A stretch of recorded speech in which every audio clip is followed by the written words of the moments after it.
Hello students, welcome back. Hopefully आप सब लोग अच्छे होंगे, स्वस्थ होंगे और पढ़ाई कर रहे होंगे। लास्ट वन पे we have completed atomic physics, X rays, cathode rays and today we are going to start nuclear physics. Nuclear physics बच्चों आप लोग केमिस्ट्री में भी पढ़ते हैं, जैसे एटॉमिक फिजिक्स एटम्स के बारे में केमिस्ट्री में पढ़ते हैं। तो इसमें कुछ क्वेश्चंस हैं, कुछ कॉन्सेप्ट्स हैं। तो starting with the very simple things जो आप ऑलरेडी जानते हैं, लोअर क्लासेस से आप पढ़ते आ रहे हैं, उन्हीं को हम फिर से देखते हैं कि बच्चों हमने रदरफोर्ड एक्सपेरिमेंट में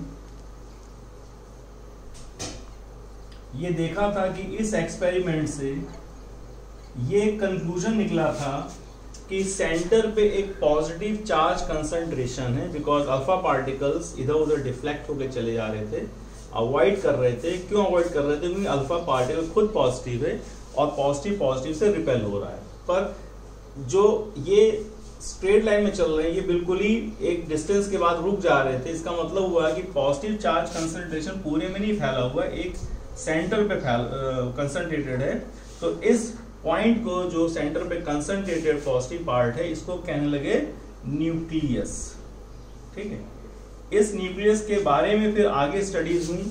तो न्यूक्लियस का आज हम लोग को देखना है, न्यूक्लियर साइज क्या होता है बच्चों, न्यूक्लियर डेंसिटी क्या होती है, and what is the concept of mass defect, what is the concept of binding energy.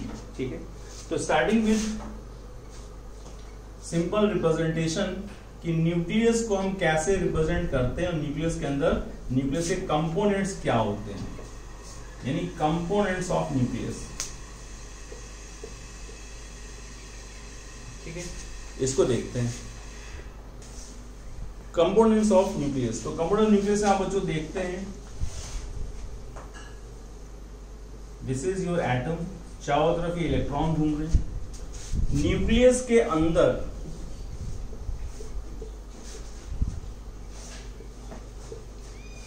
Proton plus neutron exist करते हैं। इन दोनों को, प्रोटॉन प्लस न्यूट्रॉन को कंबाइंडली हम कहते हैं nucleons. Proton as we know positive होते हैं और neutron as we know neutral होते हैं। इन दोनों की वजह से इसका कंपोजिशन बनता है, और न्यूक्लियस क्योंकि प्रोटॉन से भरा हुआ है तो ऑल टुगेदर न्यूक्लियस के अंदर पॉजिटिव चार्ज है।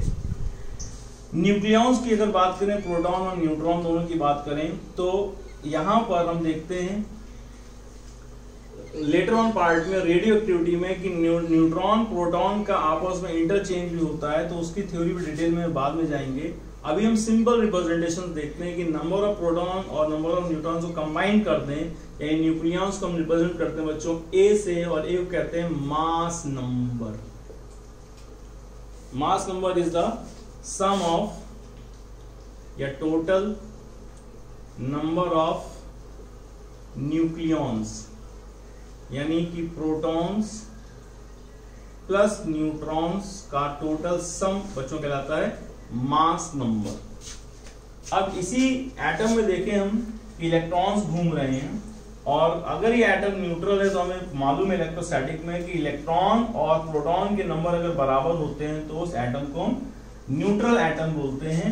तो बच्चों यहाँ पे अगर हम सिर्फ प्रोटॉन के नंबर को रिप्रेजेंट करना है, सिर्फ प्रोटॉन के नंबर्स को रिप्रेजेंट करना है, तो इसे कहते हैं एटॉमिक नंबर,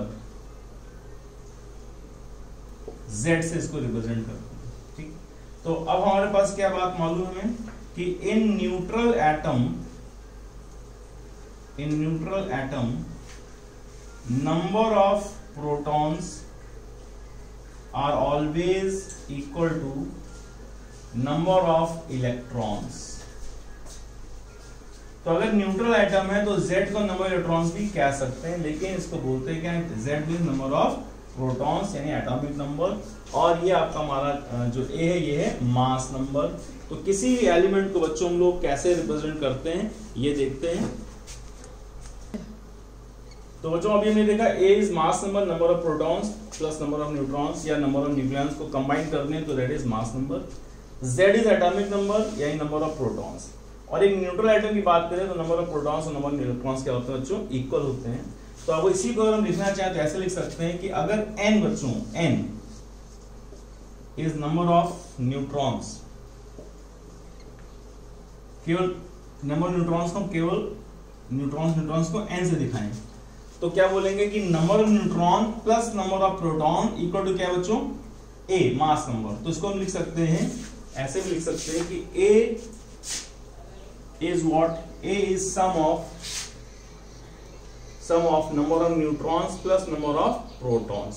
तो केवल नंबर ऑफ न्यूट्रॉन्स क्या होगा बच्चों, तो n बराबर हो गया a minus z, this is number of neutrons, ठीक है, a माइनस z। तो किसी नंबर न्यूट्रॉन्स आपको निकालने हैं तो a माइनस z कर दिया। अब जनरल रिप्रेजेंटेशन क्या होता है किसी भी एलिमेंट का, फॉर एन एलिमेंट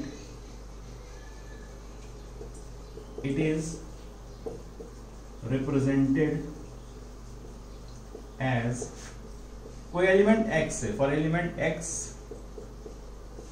कोई भी हो सकता है, कार्बन ऑक्सीजन कुछ भी हो सकता है, कोई वैल्यू, तो उसको रिप्रेजेंट करने का तरीका बच्चों ये होता है कि उसको a यहां लिख देते हैं, तो number of neutron proton represent करता है, number of z, number of proton z यहां लिख देते हैं, और नंबर न्यूट्रॉन्स को ऐसे दिखाते हैं, लिखना चाहें तो ऐसे लिख सकते हैं।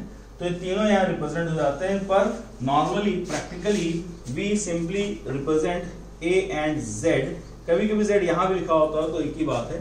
तो a z ऐसे लिख दिया, नंबर न्यूट्रॉन्स का निकालना है तो यहाँ लिखने की जरूरत नहीं, a से z को घटा दो, क्या मिलेगा, नंबर ऑफ न्यूट्रॉन्स मिल जाएंगे, ठीक है। जैसे एग्जाम्पल कि हमने कहीं देखा कार्बन 14 देख लो रेडियोएक्टिव, C14 6 देख लिया, फॉर एग्जाम्पल हमने C14 6 देख लिया। अब C14 में ये क्या है बच्चों, mass of number of proton plus neutron, और ये क्या हमारा नंबर ऑफ प्रोटॉन। तो अगर नंबर न्यूट्रॉन देखना है तो सिंपली क्या करोगे, 14 माइनस 6 कर दोगे, तो नंबर न्यूट्रॉन कितने होंगे बच्चों, 8 हो गए। तो इस तरह से नंबर न्यूट्रॉन तुरंत इसमें से इसको घटा के तुरंत पा जाते हैं, ठीक है। अब कुछ टर्म्स आते हैं बच्चों, आइसोटोप्स, आइसोबार, आइसोटोन्स, वो क्या है उनको देख लें, छोटा सी बातें। तो बच्चों कुछ जनरल टर्म्स हैं, इसे बहुत ज़्यादा डिटेल में डेफिनेशन लिखने की लंबी थोड़ी जरूरत नहीं है, इसलिए इसको मैंने लिख दिया है। आइसोबार्स वो होते हैं elements with same mass number, ए जिनका मास नंबर सेम होता है, देख रहे हैं यहाँ पे carbon 16, nitrogen 16, oxygen 16 and fluorine 16, सब 16 है और नीचे ये अलग अलग है, सबका एक है same. Isotopes element with same atomic number यानी सेम नंबर ऑफ प्रोटॉन्स, यहाँ दिख रहा है हमको कार्बन के सब आइसोटोप्स हैं, C6, 11, 12, 13, 14, इसमें 14 हमको मालूम है रेडियो एक्टिव होता है, जिसको आगे हम रेडियो एक्टिव कार्बन रेटिंग में देखेंगे। आइसोटोन्स मालूम है हमें, आइसोटोन्स क्या होते हैं, जो एलिमेंट्स जिनका a माइनस z सेम होता है, नंबर ऑफ न्यूट्रॉन्स इसमें सेम होते हैं, उन्हें कहते हैं आइसोटोन्स। एग्जांपल देखिए कि 14 और 6 का डिफरेंस आएगा 8 कार्बन में, इसमें देखिए आपका डिफरेंस आएगा 8, इसमें डिफरेंस आएगा 8, तो ये सब क्या है, आइसोटोन्स रिप्रेजेंट कर रहे हैं। तो these are the simple basic terms, इनको आप याद रखेंगे। रेडियो एक्टिविटी में थोड़ी देर बाद इसको यूज करेंगे, अभी यहीं तक देखते हैं, इसको आगे बढ़ते हैं। बच्चों देखिए nucleus size and nuclear density, तो याद रखें कि न्यूक्लियस जो हमारा है, जो सेंटर में ऐसा गोला बना देते हैं, तो ये गोला कोई सर्किल नहीं है, 3D में इट इज अ स्फीयर, ठीक है, ये स्फेरिकल होता है न्यूक्लियस, क्योंकि 3D में देखेंगे तो स्फीयर ही दिखेगा।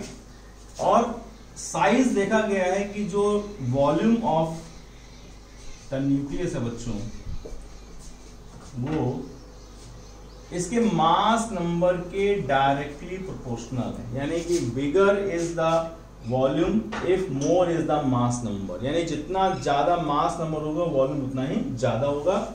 और क्योंकि हमने बोला वॉल्यूम किसका, स्फीयर का, तो बच्चों वॉल्यूम ऑफ स्फीयर क्या होता है, 4/3 pi r cube, and that is proportional to mass number a। जब हम इसको नीचे ले जाएंगे, प्रोपोर्शनलिटी कांस्टेंट यहाँ पर आएगा, सॉल्व करेंगे तो वी गेट अ रिलेशन की radius of the nucleus r is r0 a की पावर 1/3। ये रिलेशन आप याद रखेंगे, इसमें नीट पे क्वेश्चन आ चुका डायरेक्टली, दो एलिमेंट का मास नंबर दिया हुआ था, उनके रेडियस का रेशियो पूछा था, तो r1/r2 बच्चों क्या हो जाएगा, a1/a2 पावर 1/3, सिंपल क्वेश्चन था, रिलेशन याद रखेंगे। जहां पे r0 है प्रोपोर्शनलिटी कांस्टेंट और इसकी वैल्यू बच्चों फिक्स है, किसी भी एलिमेंट के लिए ये वैल्यू फिक्स है 1.2 10⁻15, और हमें मालूम है ये नंबर है और ये लेंथ है, तो जाहिर सी बात है कि meter should be equal to meter, तो इसकी यूनिट मीटर होती है। और बच्चों याद रखो 1 फेम्टोमीटर या उसी को कहते हैं 1 फर्मी या 1 FM इक्वल टू 10⁻⁻15 मीटर होता है। तो अगर हम इस कांस्टेंट को फेम्टोमीटर या फर्मी में रिप्रेजेंट करेंगे बच्चों तो क्या लिखा होगा 1.2 फर्मी।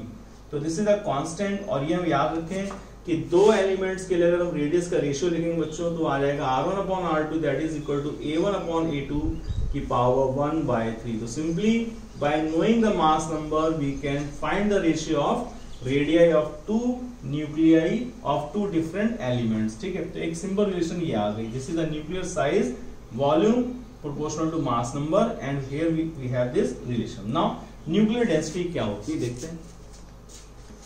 तो देखो बच्चों, न्यूक्लियर डेंसिटी से पहले कुछ छोटी बातें समझ लो कि यहाँ पे जो प्रोटॉन्स हैं, न्यूट्रॉन्स हैं, यानी न्यूक्लियॉन्स को हम लोग रिप्रेजेंट करते हैं बच्चों एटॉमिक मास यूनिट में। एटॉमिक मास यूनिट शॉर्ट में AMU लिखते हैं। पहले AMU लिखा जाता था, अब बुक्स में केवल U लिखा जाता है। तो याद रखो बच्चों 1 AMU बोलो या 1 U बोलो एक ही बात है। और 1 AMU या 1 U is equal to 1.67 10⁻⁻27 kg। ठीक, अब यहाँ पे दो जो हमारे न्यूक्लियॉन्स है प्रोटॉन न्यूट्रॉन, इनके मासेस को आप अगर देखेंगे तो मास ऑफ प्रोटॉन आप देखें तो 1.007825 AMU होता है, जिसको U भी लिख सकते हैं, खाली U भी लिख सकते हैं, एक ही बात है।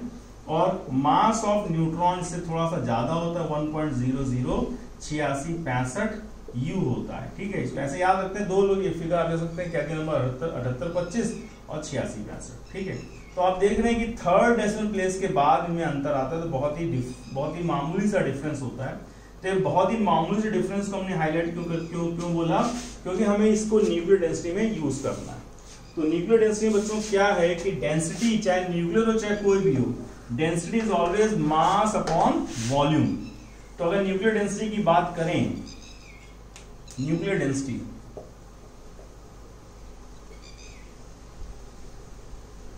सिंबल रो कैपिटल लिख सकते हैं न्यूक्लियर डेंसिटी। तो न्यूक्लियर डेंसिटी हमेशा की तरह क्या होगा बच्चों, mass of the nucleus upon volume of the nucleus. Mass upon volume is density. तो किसकी डेंसिटी, न्यूक्लियस की, तो mass of nucleus, mass of the volume of the nucleus.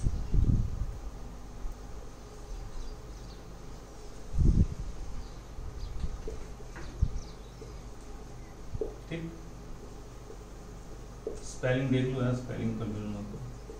ठीक है, mass of the nucleus upon volume of the nucleus. तो कैसे लिखेंगे बच्चों, तो मास ऑफ द न्यूक्लियाई लिखोगे, क्या लिखोगे, mass of proton into number of proton. भाई न्यूक्लियस के अंदर कौन कौन है, प्रोटॉन है, तो प्रोटॉन का mass plus mass of neutron into number of neutron, यानी नंबर न्यूट्रॉन क्या है बच्चों, A-Z अपॉन क्या लिखेंगे बच्चों, volume of the nucleus. Volume of the nucleus क्या लिखेंगे, क्योंकि स्फेरिकल है तो क्या आएगा 4/3 πr³। ठीक है, अब यहाँ पे एक छोटा सा अजम्पशन है, छोटा सा अप्रोक्सीमेशन हम जाते हैं। वो ये है कि मास ऑफ प्रोटॉन बच्चों और मास ऑफ न्यूट्रॉन अभी हमने देखा था कि ऑलमोस्ट बहुत करीब है। ये है 1.007825, ये 1.008665। तो थर्ड डेसिमल प्लेस के बाद जाके इनके अंदर डिफरेंस आता है। तो इसको लोग हम सेम मान लें अगर, तो इसको नियरली इक्वल को हम m मान लें, दोनों का नियरली मास हम m मान लें, तो यही रिलेशन हमारी जो लिखी हुई है क्या बन जाएगी बच्चों, यहां लिख देते हैं डेंसिटी ऑफ द न्यूक्लियस, यहां भी m लिख दो, mz प्लस यहां भी m लिख दो, m अंदर मल्टीप्लाई कर दो, ma माइनस mz अपॉन में क्या लिखा बच्चों 4/3 πr³। तो क्या लिखा ऊपर mz क्या होगा बच्चों, कैंसिल हो गए और हमारे पास लिखा हुआ m into a upon 4/3 πr³। ठीक, अब इसको अगर हम कैलकुलेट करें तो कैलकुलेशन में दिखाई पड़ेगा density of the nucleus is what, m into a upon 4/3 πr³। और बच्चों अभी हमने देखा कि रेडियस ऑफ एनी न्यूक्लियर क्या होता है, r0 a की पावर 1/3। तो अगर आप इसको रिप्लेस करेंगे यहां पर क्यूब करेंगे तो आ जाएगा r0 क्यूब इंटू a, क्योंकि 1/3 क्यूब क्या बचेगा बच्चों a। तो जैसे हमने इसको ऐसे लिखा तो हमें दिखने लगा ए और ए क्या हो गया बच्चों, कैंसिल हो गया। तो फाइनली जो रिजल्ट हमें मिल रहा है वो रिजल्ट में क्या है, रिजल्ट में ए नहीं है, यानी nuclear density has m upon 4/3 pi into R nought cube. Mass को हमने अप्रोक्सीमेट दोनों पे नियरली सेम मान लिया, आर नॉट पता है, सब पता है। सॉल्व करते हैं बच्चों तो रिजल्ट आ जाता है 2.4 10 टू पावर बच्चों याद रखना +17 kg पर मीटर क्यूब, जो कि काफी हाई है, वेरी हाई डेंसिटी निकल के आई। तो एक बात तो ये समझ में आ गई, डेंसिटी बहुत हाई। दूसरी बात क्या पता चला, दूसरी बात ये पता चल रही है कि न्यूक्लियर डेंसिटी जो है बच्चों वो मास नंबर डिपेंड नहीं कर रही। तो जब मास नंबर डिपेंड नहीं कर रही है तो हम क्या कह देंगे कि इट इज ऑलमोस्ट, ठीक, पहली बात तो it is very high density. अब ये दो कंक्लूडिंग पॉइंट मैं यहां लिख दे रहा हूं बच्चों। पहली बात, रो न्यूक्लियस की डेंसिटी इज वेरी हाई, एक बात। दूसरी बात, it is independent of mass number, यानी कि it is almost same for all elements. तो हर एलिमेंट की न्यूक्लियर डेंसिटी बच्चों क्या होती है, सेम होती है। हर एटम की, हर न्यूक्लियस का साइज सेम नहीं है, हर न्यूक्लियस का वॉल्यूम सेम नहीं है, रेडियस सेम नहीं है, लेकिन हर न्यूक्लियस की डेंसिटी बच्चों क्या है, सेम। अभी हमने प्रूव किया कि ए पे डिपेंड नहीं करता। अब बच्चों आता है mass defect and binding energy. तो पहले समझे व्हाट इज मास डिफेक्ट। तो मास डिफेक्ट बच्चों ये हुआ कि जब हम न्यूक्लियस के बारे में, न्यूक्लियस के मास के बारे में, साइज के बारे में, प्रोटॉन न्यूट्रॉन सब देख रहे हैं, तो थ्योरेटिकली जब हमने कैलकुलेट किया, थ्योरेटिकली कैलकुलेटेड मास को जब हमने देखा बच्चों, तो क्या बोलेंगे किसका, न्यूक्लियस का। तो हम कह देंगे theoretically calculated mass of nucleus क्या होना चाहिए, मास ऑफ न्यूक्लियस क्या होना चाहिए। तो बोलेंगे mass of proton into number of proton plus mass of neutron into number of neutron. अब यहां पे बच्चों हम क्या करते हैं, जो एग्जैक्टली इनके मासेस हैं 4 डेसिमल प्लेस जितने भी हैं, जैसे प्रोटॉन का लिखा हमने 7825 1.00725 8665, तो जो भी इनको पुट करके हमने इसकी थ्योरेटिकल कैलकुलेशन करी AMU में या U में। But practical mass of nucleus, practical mass of nucleus बच्चों ने देखा कि वो थोड़ा सा, प्रैक्टिकल मास को हम अगर M डैश कहते हैं, M डैश कहते हैं, M डैश, तो M डैश क्या पाया गया बच्चों, M डैश MN से कम पाया गया। जो प्रैक्टिकल मास हमने देखा, जो कैलकुलेशन करी गई, किस मेथड से करी गई उसको हमें डिटेल में नहीं जाना है, लेकिन हमने देखा कि जो प्रैक्टिकल मास हमें दिख रहा है न्यूक्लियस का और जो थ्योरेटिकली हम एज्यूम कर रहे हैं उसमें डिफरेंस आया। जो थ्योरेटिकल मास है वो ज्यादा और जो प्रैक्टिकल मास मिल रहा है वो कम। तो ये कम जो है, ये जो डिफरेंस है बच्चों न्यूक्लियस के मास में, इसी को कहते हैं बच्चों मास डिफेक्ट, यानी it will be MN minus MN dash, this is called as, termed as mass defect. तो अभी मास डिफेक्ट क्यों होता है, कहां से आ गया, इसको समझते हैं। तो बच्चों ये आया हमारा मास डिफेक्ट, जो theoretically calculated mass of nuclei है उसमें से हमने प्रैक्टिकल मास का जो डिफरेंस देखा उसको कहते हैं मास डिफेक्ट। तो रीजन फॉर, ये क्यों है, reason for delta M mass defect क्यों और कैसे आया, that was explained by Einstein's mass energy relation. और हम सबको मालूम है कि आइंस्टीन मास एनर्जी रिलेशन क्या है बच्चों, कि अगर कोई delta M mass speed of light से चलता है तो it will convert into this much of energy, delta MC square या MC स्क्वायर भी कह सकते हैं। तो आइंस्टीन के एक्सप्लेनेशन के अकॉर्डिंग न्यूक्लियस अपने कुछ मास को एनर्जी के फॉर्म में कन्वर्ट कर देता है, कुछ मास को एनर्जी के फॉर्म में कन्वर्ट करके न्यूक्लियस के बाहर निकाल देता है। अब एनर्जी को बाहर निकाल क्यों देता है? क्योंकि हमें मालूम है the body at lower energy is more stable. जो भी बॉडी लोअर एनर्जी फॉर्म में होती है वो ज्यादा स्टेबल होती है। तो the Einstein explanation was given that by moving out its more energy, some energy, the nucleus gains stability या nucleus remain in the binded form। तो इतनी एनर्जी की कुर्बानी से न्यूक्लियस बाइंडेड फॉर्म में रहता है। तो इस एनर्जी के ना होने से न्यूक्लियस बाइंडेड रहता है। तो ये जो एनर्जी निकली बच्चों, इसे कहते हैं बाइंडिंग एनर्जी। तो the simple definition of binding energy is, binding energy क्या लिख सकते हैं हम? Delta mc square. क्लियर बच्चों? बाइंडिंग एनर्जी होती नहीं है, बाइंडिंग एनर्जी लॉस करने के बाद न्यूक्लियस स्टेबल फॉर्म पे आता है।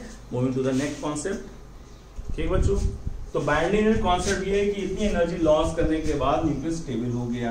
अब यहाँ पे दो टर्म्स आते हैं। एक तो ये है कि हम कैसे कैलकुलेट करेंगे। तो याद रखें बच्चों, एक यू यानी एक एमयू के लॉस करने से बाइंडिंग एनर्जी कितनी बनती है, कितनी रिलीज होती है। तो हम फॉर्मूला यूज करेंगे delta mc square. Delta one you, ये वन यू का मतलब बच्चों होता है 1.67 10⁻27 kg। इसको यहाँ रिप्लेस किया हमने। Into C velocity of light 3 × 10⁸ का होल स्क्वायर किया हमने। सॉल्व करने के बाद रिजल्ट जो आता है उसको आप याद रख लें, that is 931.5 mega electron volt. यानी कि एक एमयू के लॉस होने से इतनी एनर्जी बाइंडिंग के फॉर्म में रिलीज होती है। इतनी एनर्जी के रिलीज के बाद न्यूक्लियस स्टेबल हो पाता है। तो अगर कोई तुमसे पूछता है कि डेल्टा m के लिए what will be the binding energy, तो जाहिर सी बात है एक के लिए इतनी है तो डेल्टा m के लिए बाइंडिंग एनर्जी विल बिकम। तो हम यहाँ पे इस पूरी कैलकुलेशन ना जा करके बच्चों क्या करते हैं, डेल्टा m को 930 भाई एक के लिए इतनी है तो डेल्टा m के लिए क्या करेंगे, इसमें 931.5 से मल्टीप्लाई करके इतना mega electron volt binding energy हमें डायरेक्टली मिल जाती है। तो फर्दर न्यूमेरिकल्स में इसको और देखेंगे। फिलहाल इसको याद रखें कि डेल्टा m के लिए हमारी बाइंडिंग एनर्जी इज 931.5 से मल्टीप्लाई कर दीजिए। अब बच्चों देखें दो टर्म आपको सुनाई पड़ेंगे। एक बच्चों देखें दो टर्म है यहाँ पे, binding energy per nucleon and packing fraction. तो बाइंडिंग पर न्यूक्लियन नाम से जाहिर है कि आपने ये जो न्यूक्लियॉन्स थे, number of proton plus number of neutron, इनको स्टेबल करने के लिए कुछ मास को एनर्जी में चेंज किया तो कुछ बाइंडिंग एनर्जी इसकी कैलकुलेट हुई। तो A is the number of nucleon, तो A लोगों के लिए इतनी बाइंडिंग एनर्जी खर्च हुई। A लोगों के लिए, नहीं नंबर ऑफ प्रोटॉन और न्यूट्रॉन, A लोगों के लिए इतनी बाइंडिंग खर्च हुई। तो एक व्यक्ति, एक लोग के लिए यानी पर न्यूक्लियन कितनी हो जाएगी, पर न्यूक्लियन। तो जाहिर सी बात है A के लिए इतनी, तो एक के लिए कितनी, तो बाइंडिंग एनर्जी अपॉन A से डिवाइड कर दीजिए। इसे कहते हैं binding energy per nucleon. Simple सा रिजल्ट है, ठीक है। तो जैसे आपने किसी का बाइंडिंग एनर्जी कैलकुलेट कर ली by using the formula delta m into 931.5 mega electron volt, this is the binding energy. अब उसी एलिमेंट के A से इसको आप डिवाइड कर देंगे, that will become binding energy per nucleon. Simple calculation है, ये कोई बहुत डिफिकल्ट कॉन्सेप्ट नहीं है। पैकिंग फ्रैक्शन, तो बच्चों फिर इसी तरह से कि A नंबर के लिए हमारा मास डिफेक्ट बच्चों कितना हुआ, A मास नंबर के मास डिफेक्ट हमारा हुआ डेल्टा m। तो A के लिए पर न्यूक्लियन कितना हो गया, तो डेल्टा m बाय A। तो this is called as packing fraction. बस this is called as packing fraction. तो अगर इसको और इसको अगर हम कंपेयर करें, इसे और इसे कंपेयर करें, तो यहां कुछ दिखाई पड़ने लगा। क्या दिखाई पड़ने लगा कि delta m by A is what, packing fraction. तो बच्चों क्या लिखा हुआ है कि हम लिख सकते हैं बाइंडिंग एनर्जी पर न्यूक्लियन क्या था, डेल्टा m इंटू, ये दिखाई पड़ रहा है नहीं, पॉज करो। तो जो इसको इधर लिख दिया हमने, यहां दिख नहीं रहा है। तो ये जब लिखा तो यहां में दिख रहा है क्या लिखा हुआ है, ये लिखा हुआ है packing fraction.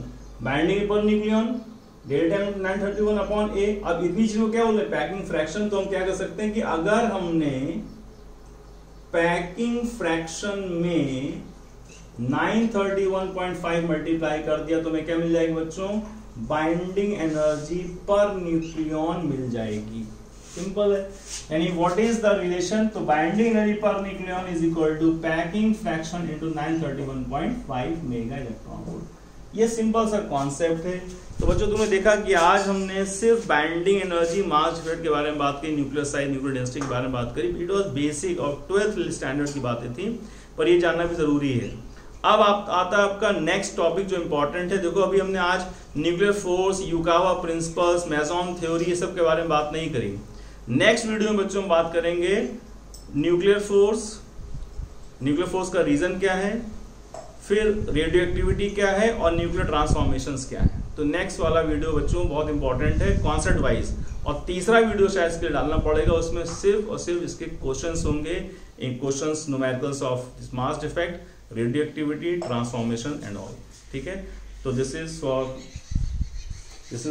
All for today. This is KD Singh signing off. Bye bye.